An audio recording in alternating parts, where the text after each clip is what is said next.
Tales from the wild. Stories from the heart. A journey into the mind and soul of fired-up business professionals where they share their vision for the future. And hear from a different non-profit organization every month as they create awareness of their goals and their needs. Dive into a world of untamed passion as we join our host, Shireen Buerta, for this month's episode of Friends from Wild Places. Right. And I appreciate you sharing, your story and your journey and, your personal reflections with us.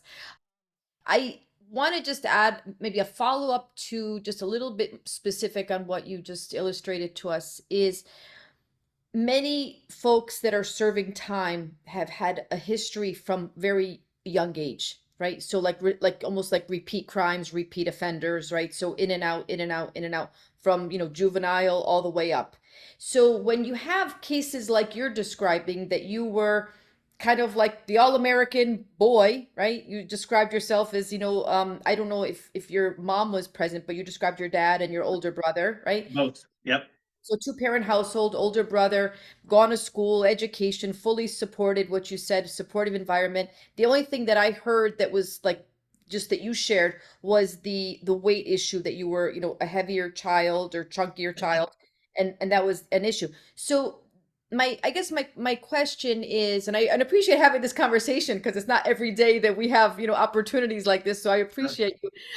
Is, when you see, and we see, people that watch the news or people that like, people in society, I mean, doctors, lawyers, teachers, educators, that like one quote unquote move or action now takes them down this path, right, of now being incarcerated. So as opposed to people growing up in the system.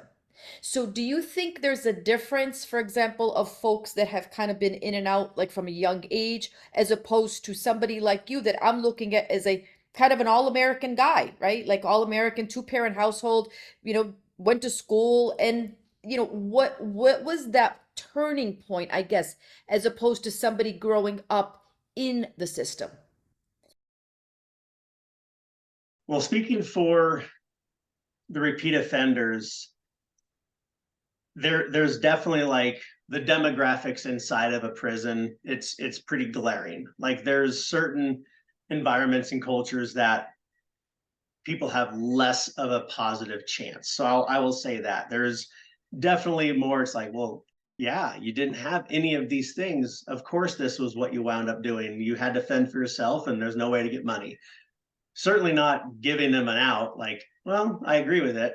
I'm never going to agree with what any of us have ever done.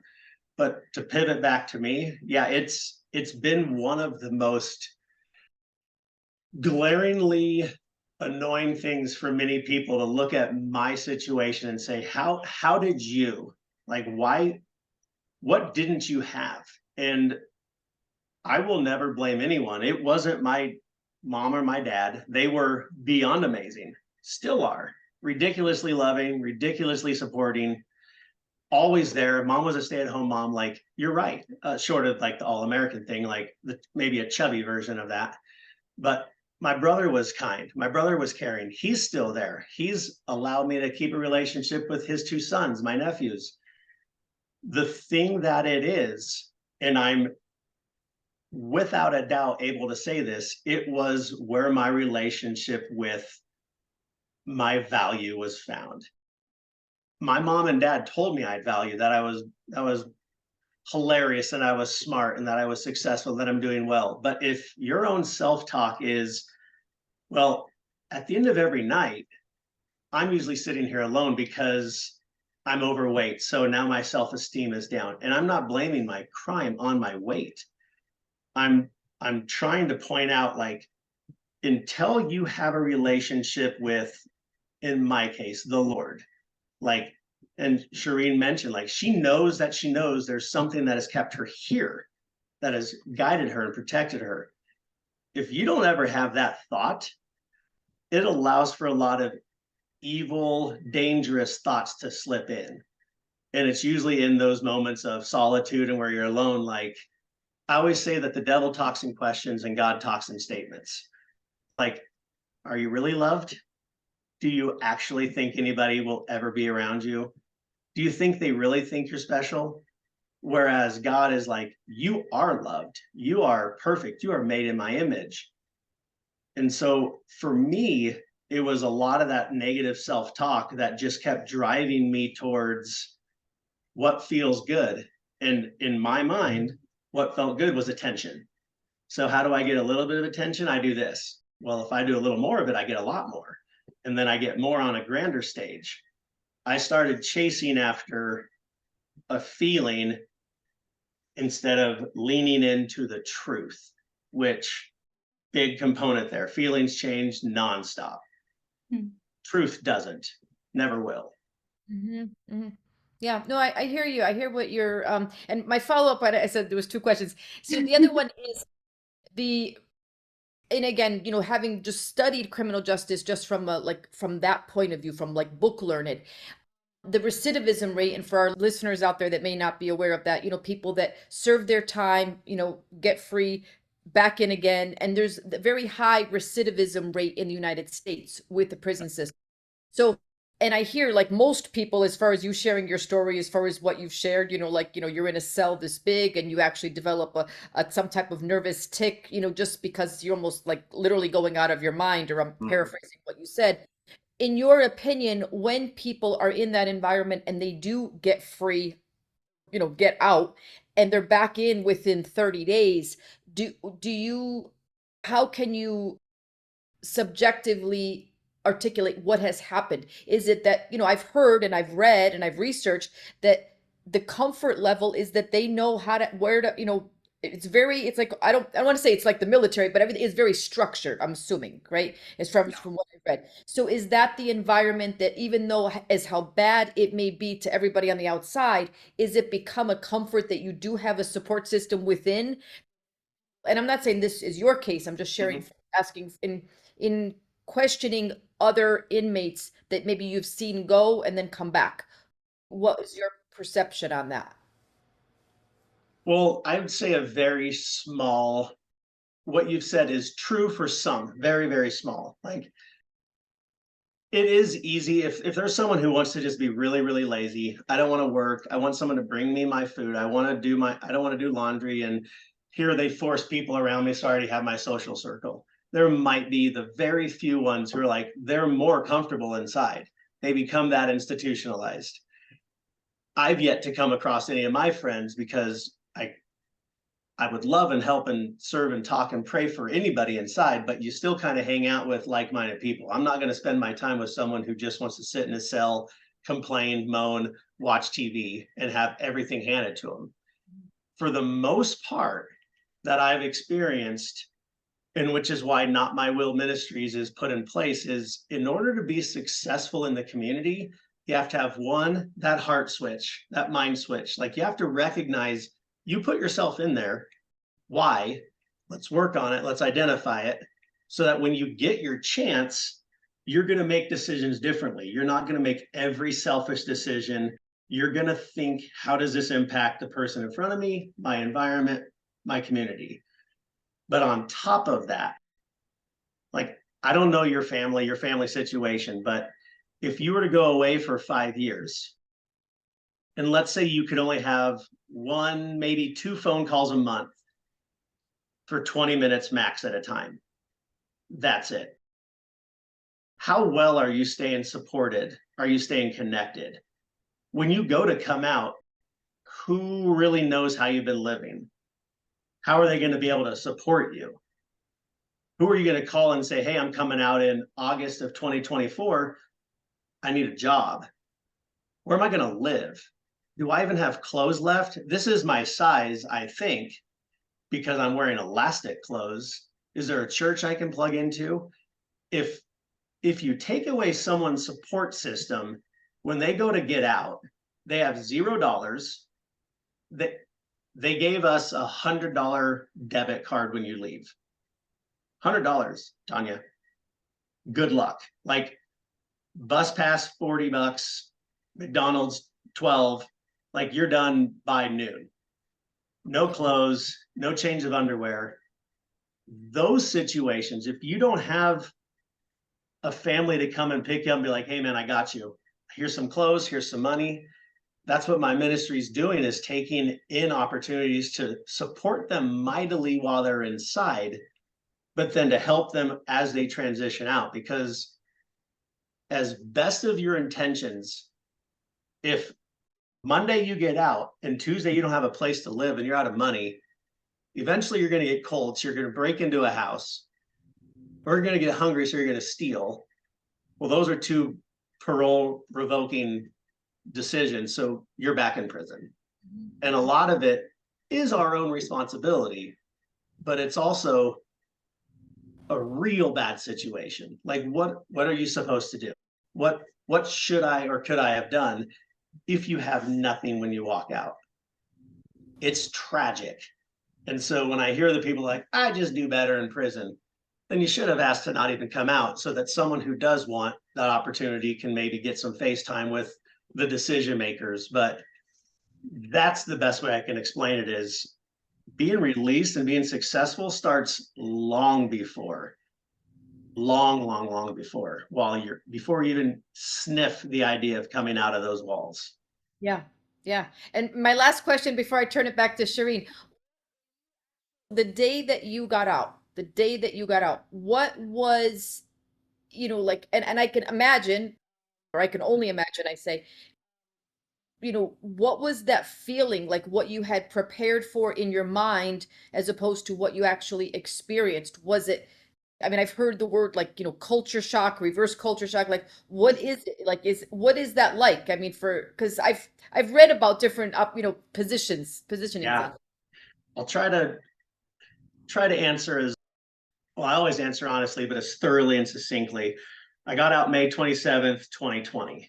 And one of the first things that really hit me was like May 26th, 2020, I had to follow all the prison rules. I had to stand and get counted, show my ID. If I took a pill, I had to swipe my mouth so they didn't think I was cheeking the medicine.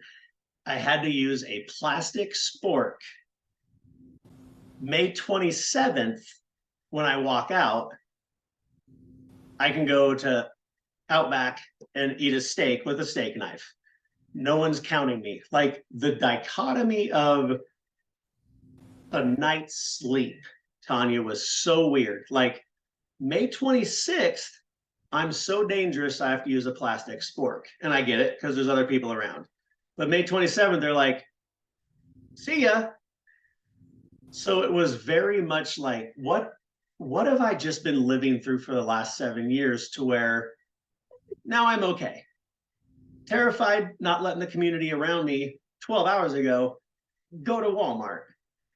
That's so weird. I can't put enough examples into it. Like, it's just shocking. Like, I guess I'm just going to walk through any door now, where in prison you have to stand and wait for it to be buzzed.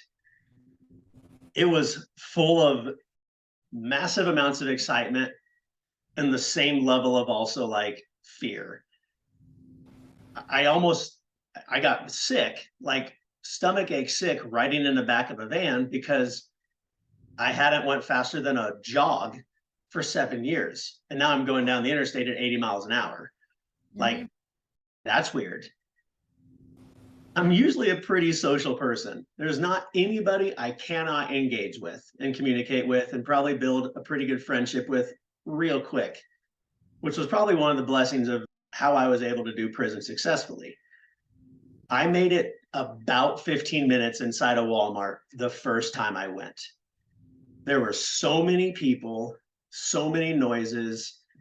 And in prison, you very quickly learn, like, respect is huge. Like, I'm not ever going to reach across someone in prison, certainly not going to grab something right out of in front of them, because that could be a sign of disrespect. And now you're having to fight when really you just wanted the softball bat or the pepper off the table. People were reaching across from me, grabbing Cheetos in front of me, butting their cart. And it got so overwhelming that I just left. I just left Walmart and I went out in the car and was like, okay, well, that's different. Super weird. So it is a massive culture shock. It was really exciting. The coolest part came about 9-10 months later, when I got to go home. I'm from Nebraska. And so they still didn't let me leave the state for a while. Now I can, thank God. But when they finally were like, hey, go home, walking into my front door, seeing my mom, seeing my dad, giving them a hug, seeing the old photos, seeing the photos I sent of me and some of my prison friends. Like, there's no words to describe that, because that was the year 2021 at this point. Not only was I supposed to be in prison until 2032, if you remember, I sat in that protective custody hearing with a big beard, and I actually asked for them to hide me until 2032. Like, thank God I wasn't the smartest person in that room and I didn't get what I wanted, because I was stepping into my childhood home 13 years early. Right. That was like the biggest moment of, okay, I get to hug you guys in the free world instead of with an officer watching me hug my mom and counting. You can only hug for 3 seconds and let go. The rules are, we could talk for another 5 hours about the ridiculousness of some of these rules. Yeah. It's just amazing though, just to hear your journey and what your mission is, which we can allow you the time to talk about that. I had also, had studied as far as even like what you're describing, like, for example, colors, right? Like you described, like going into Walmart. So it's even like people who've been hospitalized for a long time, they get used to a very certain color scheme, like very, in the hospital setting. And I've heard there's some parallels in a prison setting also. Then when you're free, all of a sudden it's like it's culture shock, even based on colors that you see and that you experience. Is that something that you experienced too? Yeah, my last 2 prisons that I was at for 6 years had the blessing of, there was actually a yard. Like, there was softball fields with grass and trees. The first 2 that I was at had no grass and no trees. And so even that shift of, there's some people who are serving decades who don't ever get to see a tree. Mm-hmm. I wore the same green outfit every day that every other person in Colorado wears: white undershirt, green, whatever weird fabric it is, shirt and pants every day. So when you see that every day and you come out, and even like looking at all the colors you have behind you, like there's so many things like, yep, never would have seen that, couldn't have seen that. They would have made us get rid of that, because if you could even bleed out some of the red, you could use that as tattoo ink. And so they eliminate like so many beautiful things that it does become that bit of a shock. Smells, like you're in a men's prison, the female guards aren't going to be wearing very great fragrances because they don't want that attention. And I'm pretty sure they've been told, hey, just hair up, you're a guard. You're not really a woman in here right now. Guard first, woman second. Going out and smelling like, holy cow, women smell great. Okay, where's that been for 7 years? One of the weirdest things that's happened to me is I didn't see the sun a whole heck of a lot, but like in like little spurts. And after that 6 months, when I didn't get outside, but maybe twice in 6 months, I've never shared this on any interview or podcast ever. If I walk outside and it's sunny, and if I look up just a little bit, I sneeze every time. Like, I've actually become like allergic to the immediate look at the sun, right? Which I don't know if other people do that, but it's really weird. Like, when did this start? Actually funny. That's actually like a reflex. If you want to induce a sneeze, you're supposed to look at the sun, and it has that motion. Yeah, well, it works. Right. Never done it before I got out of the first place. All right, guys, I'm going to have to stop you here. We've come to the end of the podcast already, and we've still got one fun question just to go out. But I just wanted to, more importantly, end on your nonprofits, because as a business owner, you've gone through all the struggles you've been through and how you've overcome them, right?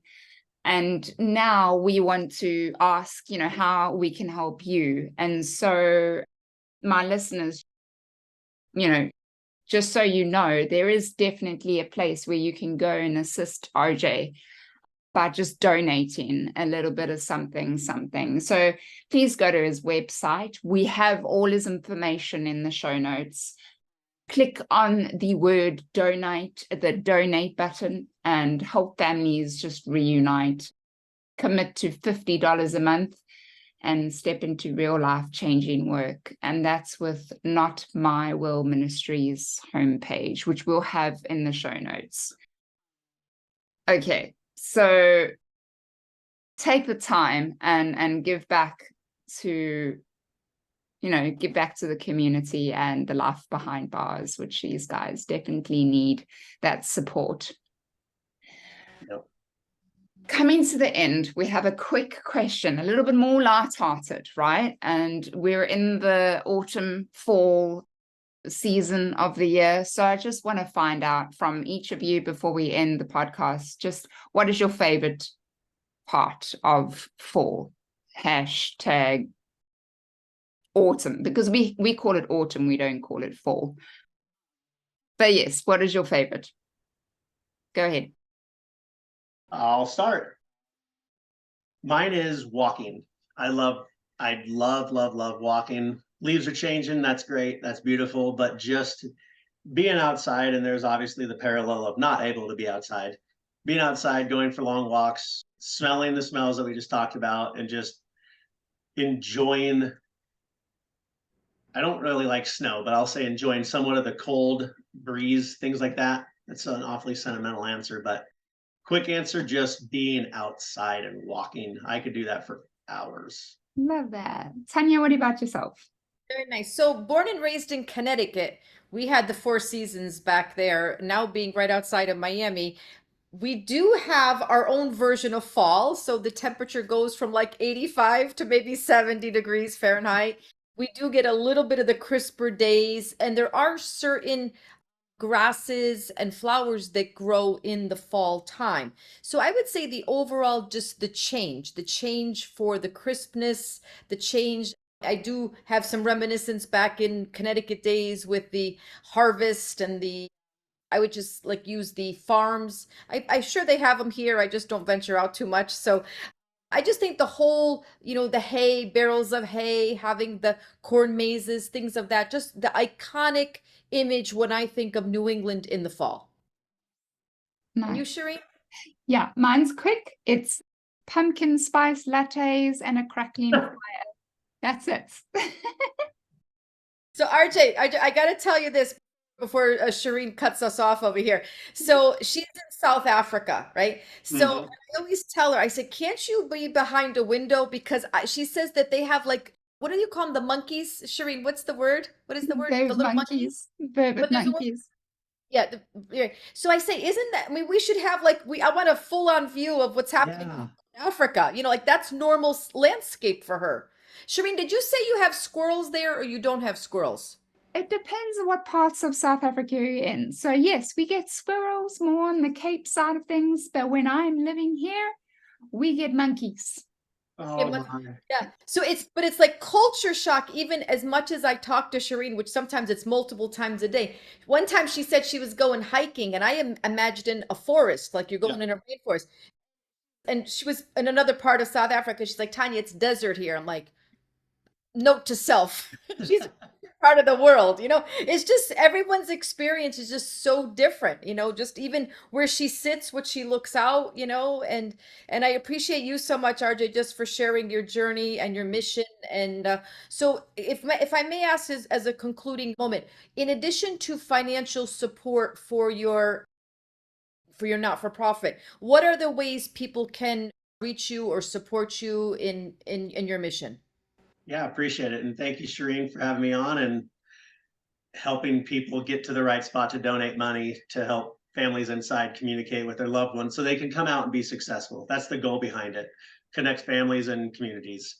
The other way is if someone's heard this or if there's a listener who would like for me to come and speak at their men's group or at their business or Rotary or church, I'll happily have that conversation. I'd love to come and share in any community. There's a book an event. There's a contact me page on the same website.